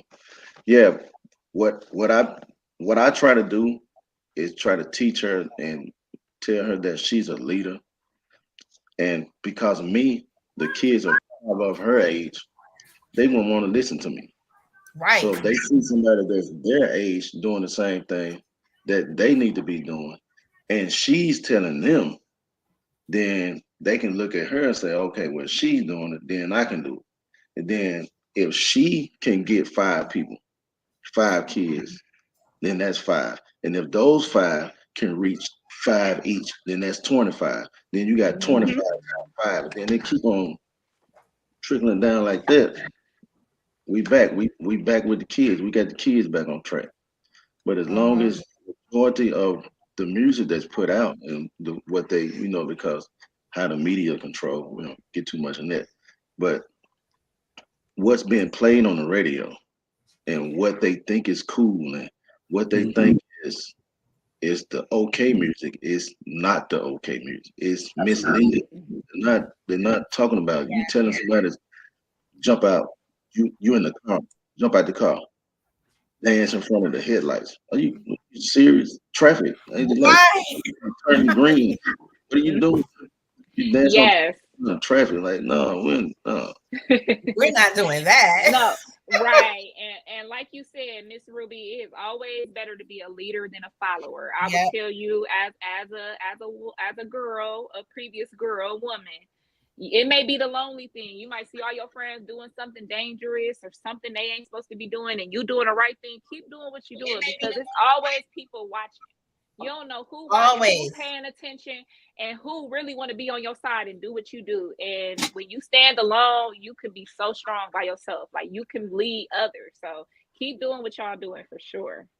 Always lead by example. Yeah, those kids, they be want to do the right thing, but they just think it's not cool. It's not cool. Yeah, it ain't cool. Yeah. But I think a lot of it too really circles back to, and I know this is an old school answer, but to me it circles back to the parents, because it circles back to the parents, because we could tell our kids all day, this is good, this is not good, this is what you listen to, this is what you don't listen to, but then they're also going off of what you listening to. Yeah. And with a lot of parents is they'll say you can't listen to this kind of music, but then they're playing it, for the kids to hear. And like your kids mimic what you do. Like they mimic what you do. And then like my I work with Hear the Hood Foundation here in Memphis. They really focus on the kids a lot. There's a guy named he's the CEO of Liddell Beeman. He said once we was at we had these school tours called what's the name of the school tour? Wake Up Tour. All right, the Wake Up Tour. He was telling the kids, like, how many of y'all got parents that want you to stop cursing, but they still curse? How many of y'all got parents that want you to stop smoking weed, but they still smoking weed? I mean, how many parents smoking weed with their kids? Wait a minute, they asked the kids this question? That's what we need. We need those hard questions, because they're in a hard life. Right. We got to get that answer. We got to come to them like, look, this is what it's going on. So we got to get to them the best way we can get to them. And you'd be surprised, like when he asked the question, majority of hands was like this. That's what I'm saying. Majority of kids actually raise, and it's not a trick question. It's not to see what kid actually is cussing out here. It's facts. It's like it's a language. It's a language to them. Language. Yeah, and that's why I got this song. It's so young now. Like it's hitting so young. Like I drive Uber, and it's like I'll get kids in the car and they like 12 and 13 and they cursing so bad. It's like, wow. In the car? Yeah, like they don't care anymore. They don't care. I remember when I was little, I haven't experienced that yet. Like when I was little, if adult, we used to say our little stuff, but if adult was around, you would never think. I mean, absolutely not. And the kids be, I mean, they be cussing, they be no respect. My way, they be talking to me crazy, and I'm like, you're not scared, like you're not. No respect. No, they're not scared because they know their parents ain't gonna do nothing when they get in trouble. Nope. The parents, they don't have no discipline, and the parents not monitoring what they're watching, and you can't get mad at all these artists and she wearing this and she wearing that. Well, why is your child exposed to that? Why is your child watching that? That is not content for children. And then you let them do it. You let them wear it. You let them wear it. You let them pick out their clothes. You let them put up posters of this person and that person and look up to them and say, well, why isn't no role model? You're supposed to be your child's role model. You're supposed to be leading by example. Your child should be looking at you for everything, not YouTube and this and that. It's and the things that's on that the kids can get to on the internet. Oh my God, you would be like, so I'll be telling parents, check your kids' phone, check that phone, check their phones, use the parental controls. Just make sure you checking their phone at odd times. Just here, who you texting? Let me look and see. Let me see who you talking to, because these kids be on TikTok doing dances and talking to grown folks. So it's crazy. I think I just took the parental control off of Elijah's phone maybe last year. He's 17. Oh, he finna turn 18 because he's had an iPhone since he was 7. So like after at that age, he definitely needed it. Just so that nothing crazy was popping up. Like I don't even feel like he was gonna be searching for anything, but I just ain't want nothing popping up on his phone. So like, and I used to work for Apple, so like as soon as I got him the phone, I put all the controls on there, and he had that phone. So like sometimes he would be saying like certain stuff won't work and certain stuff won't come through, and I'm like, oh, I don't know, we can take it. What's wrong with it? But I know in my mind it's the parental control. Yeah, but I can't pull up YouTube, but you can pull up YouTube Kids. Right. And that was just mine was getting I had blocked regular YouTube, but he could pull up YouTube Kids. And after so long, he just wasn't doing nothing on his phone. So I just was like, okay. And last year, he had some kind of issue last year, and I finally just took it off. I'm like, I'll just take it off. Like he cooled down. But yeah.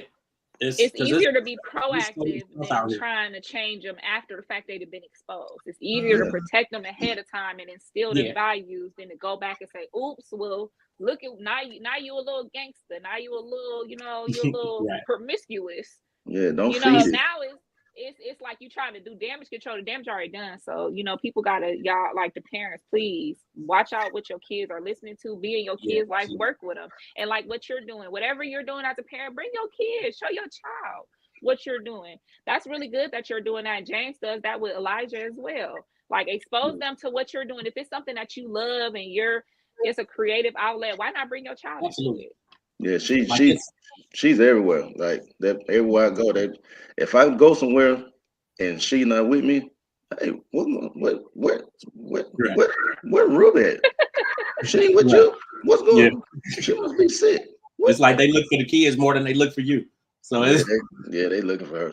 Yeah, I think it's dope. Like my thing was when my son was born, like I didn't know what the hell I was doing. So it was just like anything that I could do outside of obviously having, the village and the support system and all of that kind of stuff. Like anything that I could do to make sure that I was keeping him out of trouble and for him to see something good and see what I'm doing and, want to aspire to do something. I just made it a point to do it. So like, it was cool, obviously having celebrities in the family, like he kind of gets to see a little piece of it.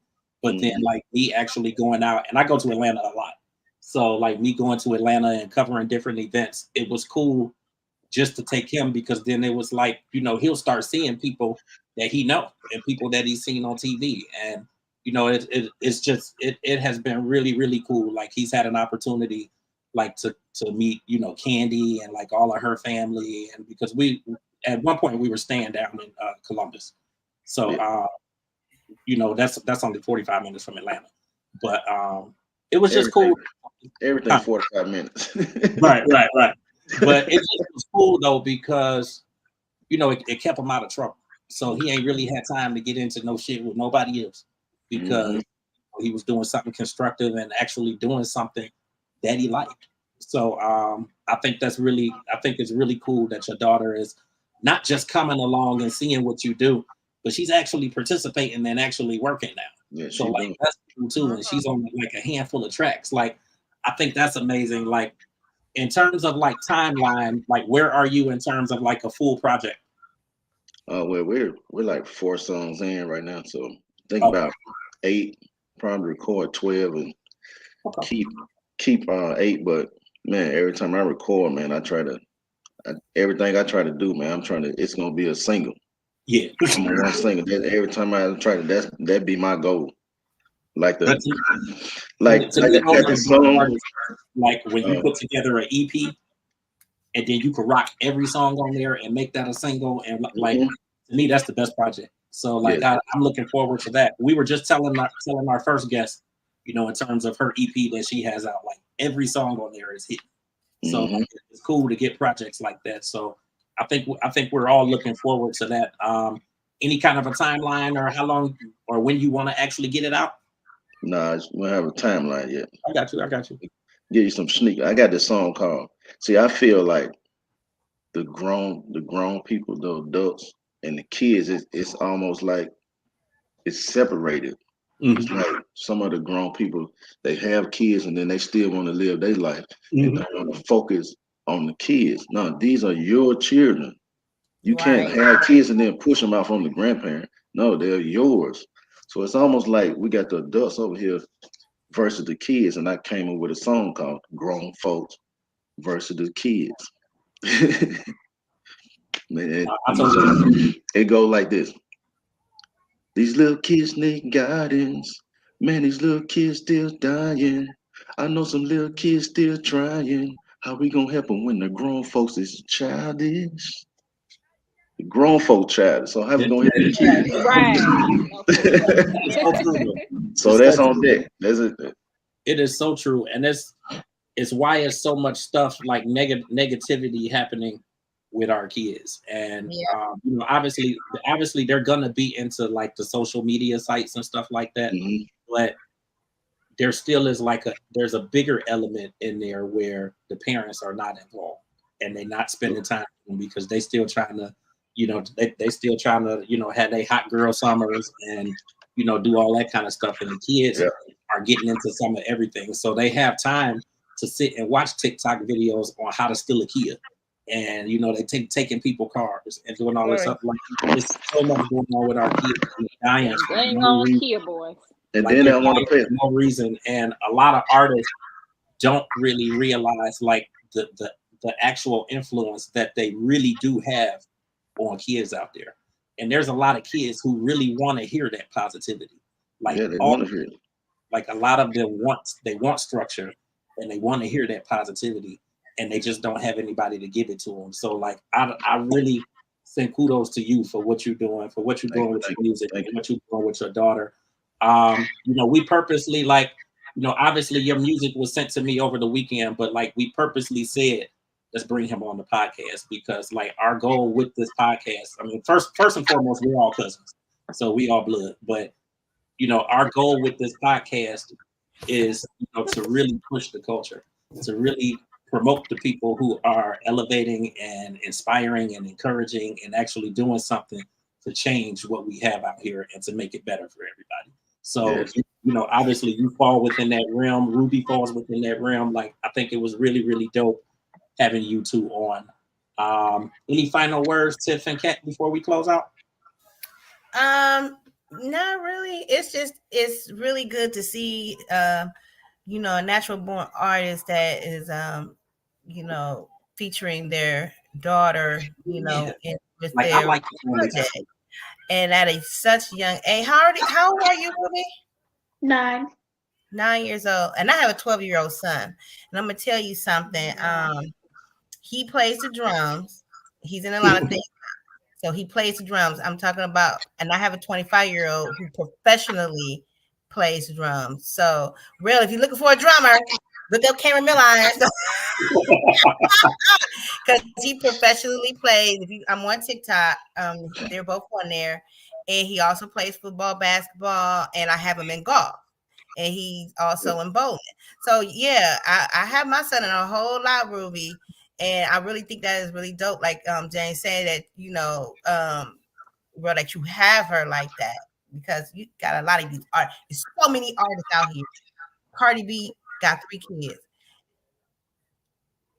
I kid you not, I could bet $50 in 5 years if one of her kids follows in her footsteps. Yeah. T.I. Your kids mimic what you do. They mimic what you do. I'm serious. You got it. So I really commend you on that one right there. So if and some of the celebrity kids, they have them following their footsteps, but they're not really instilling what they need to be doing. Because let's look at the difference between Eris Harris, T.I.'s daughter, and Eris Harris singing on the Grammys, and then we have Northwest performing on The Lion King, and didn't halfway know what she was doing. No, I think it's dope. Like even what's her name, Blue Ivy got a BET award yesterday. But say you saw Blue Ivy. She, her first performance, she was a little nervous, and they went and she worked at it, and look, she got her own award. You have to really, you can't just throw them out there and just, here, you gonna do it. Like really, absolutely. Yes, really showing them, taking them to practices like Tiff does with KJ, take him to drum practice, have him in these different things to keep them. And people wonder why they kids in the streets. You ain't giving them nothing else to do. Yeah, so I'm gonna tell you what, he goes to drum practice every single Saturday, all year except for like December. They have a break, right? So every time I take him, he'd be like, "Mom, you want to come in? You want to come in?" And I always say no, because last year he was so nervous, he messed up. He was off beat, and his teacher did not stop the track and started over. He continued on off beat, but he did good. Let me tell you what, I get there. I almost was in tears because the boy almost was on camera's level a little bit. I was like, oh my God. And that's why I do not go to the rehearsals, because I want to be surprised. You know what I'm saying? And two, I don't want him to feel nervous because I'm there. Yeah, and that was my thought, is that he's probably nervous too because you're sitting there. Right. That was me. I would tell my mom, please don't come to my recital because I'm gonna mess up when I see you. I don't know why, but it's like sometimes your parent make you a little nervous. Like, girl, I'm trying to do my thing, but trying to do your best. That's what. Yeah. But what you're doing, whether it be with your music or whether it be with your daughter or just just in general, the things that you're doing are really like building this culture and pushing it to the next level. That's why it was really important to have you here on the podcast. Hopefully, we can. Some may say he's transcending the culture. Absolutely. Hopefully we can keep this relationship going. If you need anything posted, just DM us and we got you. If you need us to do something, just let us know. If you need to come on the platform, just let us know. We got you. Like, one of the things I tried to do with my company, having been in media for so long, is really build the relationships with the artists and the publicists and the managers, but then also cut the red tape so that then you don't feel like, okay, I got to contact his people and then hopefully they'll fix. You just DM us. And not with me, man. This right here, you watering and seed. You putting some water on the seed. Absolutely. I don't forget that. Like, absolutely. Like I don't care where it started. I don't care how high it goes. Me personally, I don't shoot through the roof and say, "Hey, y'all down there." No, I'm still gonna be the same person. Absolutely, and I feel that. I'm gonna be the same. I don't care what happened. I'm not gonna forget transcending the culture. It's not happening. And the thing with us really, it's a genuine thing. Like we love this. We love this business. Exactly. We love media. Yep. And we love feeling like we're actually doing something for the culture. Like it's really cool. Like, my son will watch, and he watched maybe, I don't know, I think we had Darren Fleet on about 2 weeks ago, and my son watched that night, and that might have been the first time that he actually sat and watched, because he graduated from high school, so like he had baseball and football and like all kind of stuff, so he never really had time to get on when we were doing the podcast anyway. But he actually sat and watched, and like to hear your kids say like, this is really dope. Like, I really, really like it. Or, her kids will be their kids might be in the background or something, or they might be watching. And it's cool to know that you're doing something that's actually touching your kids. So, I mean, I see that you're doing the same thing. So, I mean, that obviously makes us all relate, but we appreciate you, man. I can talk all night, but I just want to say we appreciate you. We appreciate you, Ruby. Hopefully we'll have both of you back on the podcast again. And then again, this is, we publish a magazine, which has been going for about 10 years now. This is a podcast network. So it's not just this podcast, but it's other platforms. They both have platforms launching. We have a radio station launching in September. So it's a lot of ways. And honestly, that was why your team sent me the music, because I'm collecting music for the radio station. Yes. Good. And once I listen to it, I'm like, oh, we got to have him on the podcast. So I appreciate you guys like jumping at it. because I mean this literally was Saturday that she sent it. So like I appreciate you. Social media. Did you want to shout that?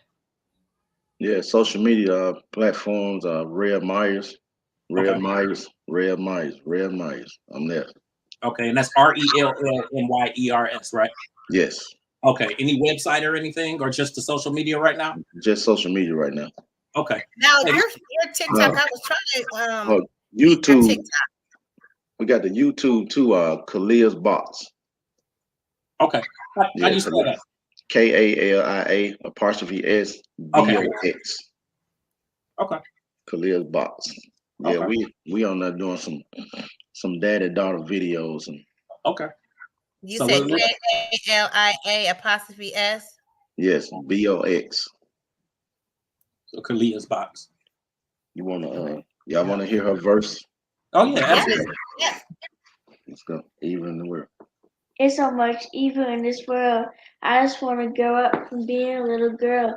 I just want to play and run and have lots of fun. Sometimes I'll be scared because they out here shooting guns. They be kidnapping kids, taking them away. That's why it's every day. I wake up and I pray. I thank God for Jesus, my mother and my father. Teach me right from wrong. I just want to see tomorrow. No pain or no sorrow. My time is gone. I'm a born leader. I need others just to follow. I ride high with God. I'm standing on that level. Evil under my feet. I'm standing on that devil. Squish.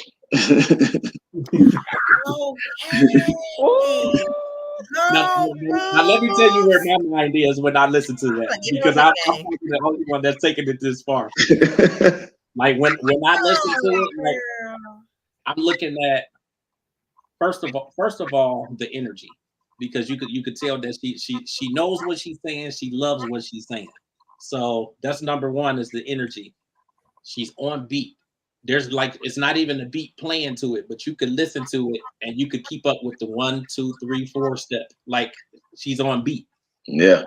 Like there's some knowledge there that all kids don't pick up on at her age, like being 9 years old. Like all kids don't pick up on that right away. Like some of them have to be taught that. And they, they got to go, to music classes and kind of learn the steps and learn the, basically the beat and the rhythm and how, how to get on rhythm. And she's on rhythm without a beat. Like she's dope. Like she's gonna be a force. Like when she's older and she's really putting out music, she's gonna be a force to be reckoned with. And that's all you, man. Like you instilling that in her. Like true, that's true. I be trying to teach her, so she's talking about, no, it should go like this. But that's saying it wrong. That's a good thing, though, because it should go like this. Together, girl, get them together. That's all right, Funky. So like that's dope. Like that's really, really dope. Yeah, like, it burns me up when my son tell me I'm wrong, but I'm like, I'm gonna just let him have it because you gotta hear what they gotta say. Yeah. Listen to them first, and then see. It might be a good idea. Yeah. So I think this is super dope. Like I'm always excited just having artists on anyway, but I think this is really dope. So yes. Thank you. You have any final words before we let you go? Yeah, everybody, y'all go to YouTube, check out Rell Myers featuring Ruby, Mississippi Mud video. Just drop it's on fire, man. It's doing some things, man, that I didn't even imagine that it's doing some things. It's doing some things. So y'all go check that out, man. Rell Myers featuring Ruby, Mississippi Mud. Appreciate you. Appreciate Transcending the Culture. James, Tiff, Kat. Thank y'all for all the kind words and the questions. And I like this show. I plan on being back. I don't know. We'll see you on here next Tuesday. Yeah, I don't know if you know this, but I did have your video is playing in my my link in bio. So like if you click on the link on the Instagram page, yes, it's actually right at the top, and when you click, it actually plays right there in the list of all the other stuff. So cool. Seen it already, just so you know it is there, and then we'll actually get it up on the website and everything too, and then send you the links and all that. Great. Yeah, we're working on this all platforms right now. My engineer, man, he's super tired. He's like mixing Yeah. 40. He got 48 songs. He got a mix in 2 weeks. Yeah. So is he the one that makes the beats and stuff for you? Yeah. Yeah, he's busy. Yeah. He's that guy. I need to get him on here too. His name is Archie Beats. He's that guy. He's an R&B artist too, and he sounds. Okay, so actually, I'm gonna look him up too. Yeah, Archie Beats. And then you're gonna message me the other guy that you mentioned, and then I'll look him up too. And oh yeah, man, I got some good stuff around me. All right, man. We gonna light this show up. We sending them. Listen, we want the content, man. So we appreciate it. Whenever you put in the beats, you gotta put an S at the end. Okay. Okay, that's what I got. I got BEATS. BATZ. See? Oh, I got you that time. Oh. No. B. So not S and C. So we're not gonna make her BEATZ.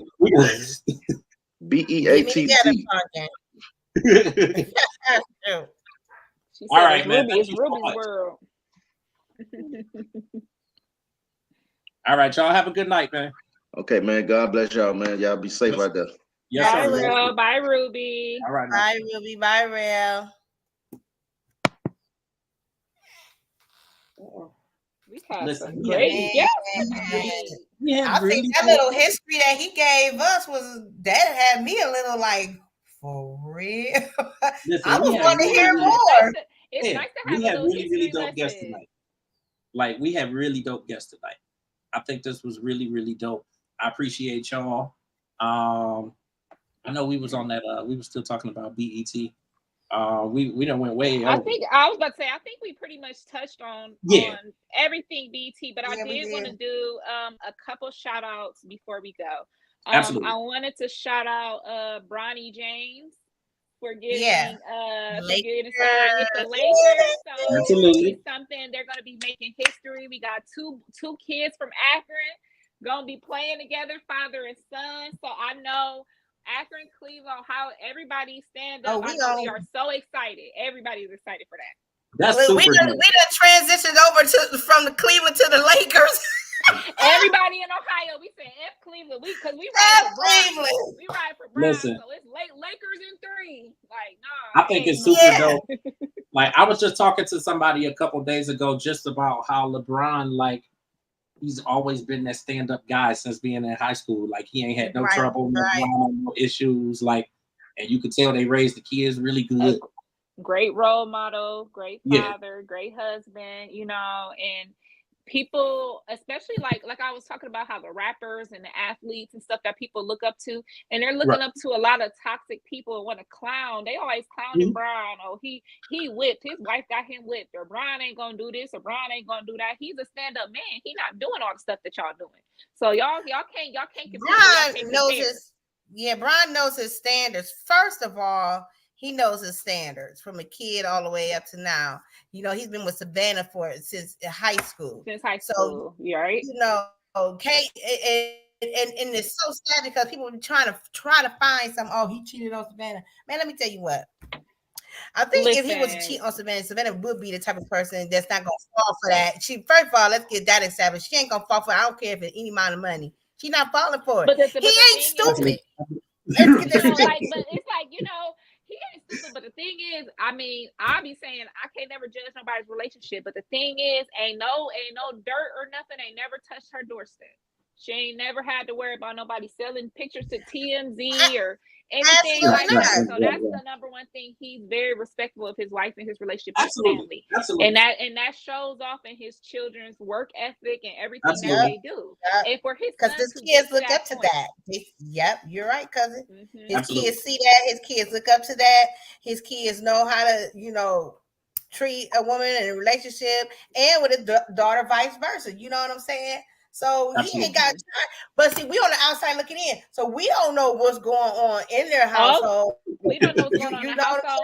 All we know is the example and the image that they're giving us. It's a good image that they're setting a good image. He's doing great things. I always say I don't know the ins and outs of nobody's relationship. All I can do is judge off what they're showing us and what they're showing me. And what they're showing me is some great things. So shout out to LeBron and Bronny James. he wasn't getting up there on that stage with Savannah said with Kendrick Lamar by fucker. She was looking at him like, nigga, if you get up there, I'm gonna tell you what. She gave him that look like, nigga, you get up there if you want to. You ain't better not get up there. You know you be kicking it with Drake. Don't do that. Right. Yeah, but boom. Yeah, and Savannah has been doing her own thing too. She has her own podcast. Yeah. She has been coming out of her shell. She's been doing social media. So shout out to Savannah and the whole James family. You know, they're doing big things. Yeah. They've been having a lot of events at the so the place he opened down here in Akron, the House 330 has opened. They've been having different events and things like that. So shout out to Brian. He's always doing something for the city, and we are all congratulating you and Bronny. This is a big thing, and I can't wait to see the father and son dynamic. Yeah. I can't wait to see them play, because I'm looking forward it's to gonna be some crazy stuff going on. And so the second shout out I wanted to do was for University of Akron graduate Enrique Freeman. He was previously a Zip basketball player, and he has been drafted to the Indiana Pacers. Oh wow. So so we got us a Zip that's going to be playing in the NBA as well. Enrique Freeman, if you guys there's an article in Akron Beacon Journal about him, you guys can check it out. But Akron is really getting put on the map right now, so shout out to everybody that's been representing us, all the athletes, all the musicians, and people that have been showing out lately. So we have some events coming up, we have some people coming in the city.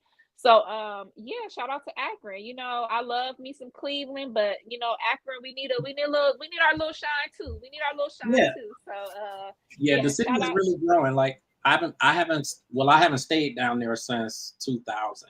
So 2000, 2001, somewhere around in there. But I mean, it's grown tremendously. I mean, even the campus, you know, University of Akron campus. Since I've been, it's a little confusing. It's a little confusing doing lift down there. We're definitely gonna need a damn navigation. And they redid they're redoing Exchange, because remember how jacked up Exchange Street was for a year. So they're redoing Exchange Street, so it's just like super confusing. And I just really want Akron to be done. I don't know where they got all this $1 million, you know, to do all this construction, but baby, please let it over, because I'm tired. I wish they would just finish it. Like I wish they would finish it already. Start stuff and they'd be like, you know what? Yeah. Next year we'll just pick it back up, and it'd be the same streets, the same free. Like, come on, let's get this moving on. Like, because a lot of it is they have money that they have to spend at a certain time. Right. So they start this, like they get the materials, get the equipment and stuff, but then they don't really follow through. So it's like Akron, you know, we getting put on the map. We have a lot of celebrities coming through. Get these streets together so we can what y'all be talking about, keep Akron beautiful. Come on now, let's get it together. Right. See, not only that, they're trying to do away with all the traffic lights. So you know, they're doing all these roundabouts. So me living out here in Green, it has been torturous the last year. They finally finished, but they put in 2 roundabouts over here on Massillon Road. And then let me see, the 2 roundabouts over here, and then we're not even gonna get through the overpass coming from Route 8 James onto branch off to 77 South and 77. They've been working on that about 2 years, I think. So they're not going to be done until the end of this year. So they're actually done with the ramp coming from 77 north to Route 8 north. So now they're working on the ramp coming from Route 8 to 77 South. Look at me and my navigation skills. Okay, y'all some real drivers, because once y'all get to that route and interstate, and my mind, James, I was supposed to be giving him directions to your house, and you see we ended up way further. I think I got my grandfather's skills all up in, because you know he was a highway driver for real. So it's nothing for me. Somebody tell me what it. I know my east and my south and my west and my north. I know those. You know, I don't know nothing about y'all be talking about take Route 77. Listen, I'm gonna put the address in my GPS. I'm not worried about it. I'm not that part. But when we was driving, you know how they said people in Ohio, they don't give you directions. They just say, where you going? Right. I was like, James, where you going? Hold on, wait. He said, wait, ain't this the way? I said, oh shit. He said, I'm following you. I said, I thought you was following you. Well, you know what? The crazy thing is that I never realized that I could just get off at the Arlington exit and then you like right around the corner from there. Yeah, it's way easier. Because Tiffany had to go like some other way before. Like I got off at you another way. It does. I got off at like West Main or something like that, and then it took me by the apartment complex with all the water and stuff in front of it. And yeah, okay. So to get to my house, all you got to do is just get off of Arlington Road. Exit. Well, I know now. Yeah, we know now. It's actually 2 Arlington Roads. Now, if you're going 76. 76 East is Arlington and Kelly, but if you're going 77 South, it's just straight Arlington Road. And then sometimes it will have you get off at Main Street, which I don't understand why, and will have you come to back. The other exit is by where you used to live at. On First Avenue. Yeah, that's Arlington and Kelly. Yeah, that was my old street. Right. Yeah. So no, it's cool. I mean, I know exactly how to get there now. So yeah, y'all called me and was like, y'all was at the airport. I was like, what? What are y'all doing at the airport? My bad. It took me all the way down to Tuscarawas. That was 20 minutes so out the way. Yeah, right. You know when you're in the car with somebody and they ask, well, how you been? And then you get the, oh God, you get to talking. I done been struggling, James. I've been going through this and that. And I'm telling you all this. You know what? I look up and I'm like, shit, is that a plane in the sky? It's all cool though. Yeah, it's all cool though. That you stupid. You said the plane. It was cool coming down though. Yeah, it was definitely cool coming down. So I mean, you know, we'll be back down there. I'll definitely be back down there. Absolutely. Well, you guys are going to be back down. You're going to be down here in the next 2 weeks. So yeah, for the picnic. I need to send something to. Why did your mom just leave me a voicemail just now? For what? Hey, cousin Tasha, make sure you send in your information and money for the picnic. I ain't even paid. I ain't paid yet either. But she know I always wait till the last dang on minute. So I know she like, let me call her now, because you gotta remind me 5 times and the day before I really go do it. But since I got this voicemail, this voicemail, I'm gonna send it today. I'm gonna send it. What today. Is it? $20? Don't get mad at me. It's $10. It's 10 for us and 5 for the kids that's under 12. So her and Kayla. So I'll send me and Elijah's money probably tomorrow. Oh, just you. Don't even count that baby. Nah, she's saying she gonna be with her daddy. Heck no, not for her. Yeah, I wish we can live stream from the picnic, because we're gonna have a good time. Yeah, I don't know. Get some streams going. Definitely. I might be able to figure that out. But all right, y'all. Well, we're gonna go ahead and shut it down. We said we was ending at 8 o'clock. Lies we tell every week. It's all cool. I appreciate y'all as always. Kat, I know you wasn't feeling good, so I appreciate you coming on. When you talk about somebody who cleaned up real quick, I said, let me go on there. I ain't even gonna tell them what to do, but when you talk about somebody that clean up real quick, man, James called me 15 minutes before showtime. I'm laying in the bed talking about hello. Right. I swear, I'm gonna make it. Your fingers and you was all, you know. Listen, I come from a long line of girls, honey. We know when my mom said it's time to go. You pulled it together real good. I wish it was like that around this house. So I should be saying thank you, Kathy. Thank you, Kathy. 4 girls going to 4 different schools, baby. Y'all better get your air in the cup. Damn, right. 4. Well, listen, we appreciate everybody for tuning in. We definitely want to give shouts out to Alila Divine and to Rell Myers. Both of them. Don't forget Ruby. And Ruby. And you know, thank you to the 3 of them for coming on the platform. I think this is really dope. Everybody who's been watching us, who's been keeping up, you know that we're in season 2 now, episode 3, and you know our biggest thing is really pushing who we feel is elevating this culture. And I can easily say that our guests tonight are definitely doing that. They are building something that has been long awaited. and I think it's only going to get bigger and bigger. So this was really, really dope.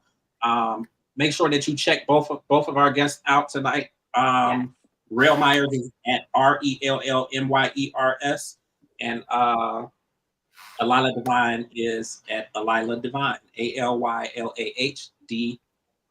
I was like, I can't spell it.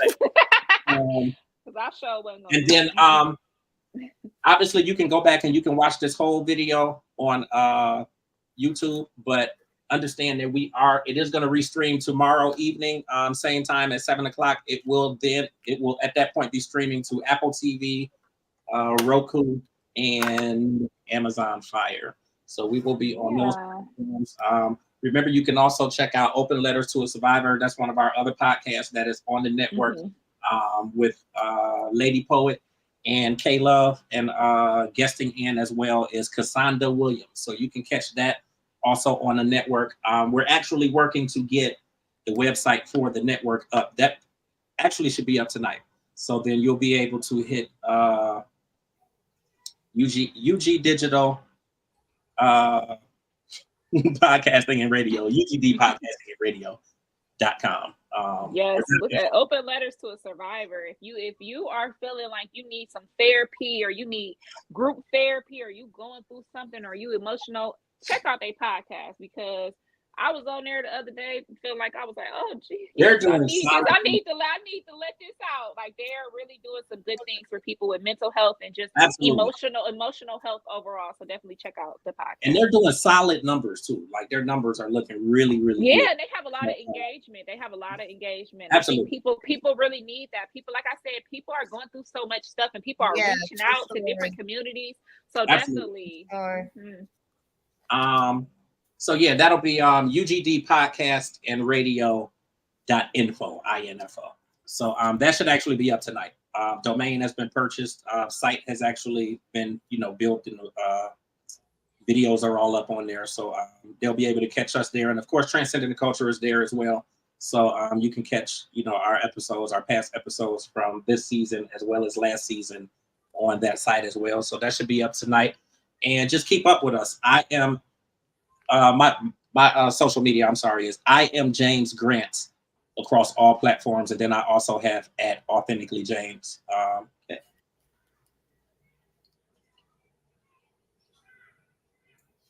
We can't hear you, Kat. Sorry, Cat Queen at all platforms.